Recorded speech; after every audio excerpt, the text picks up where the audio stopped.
Mga kaibigan, tayo mag-usap. Gusto ko ng katok. Yung hindi, walang toyo ha. Gusto ko ng kausap. Yung maayos.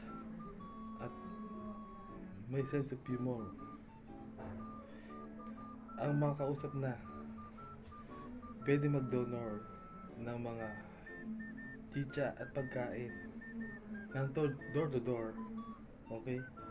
At nais ko lang kapiling yung magaling mag-singing,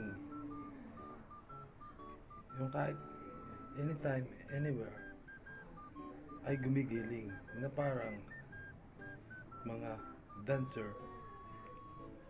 na mga fish sa mga na hindi mahilig mainis.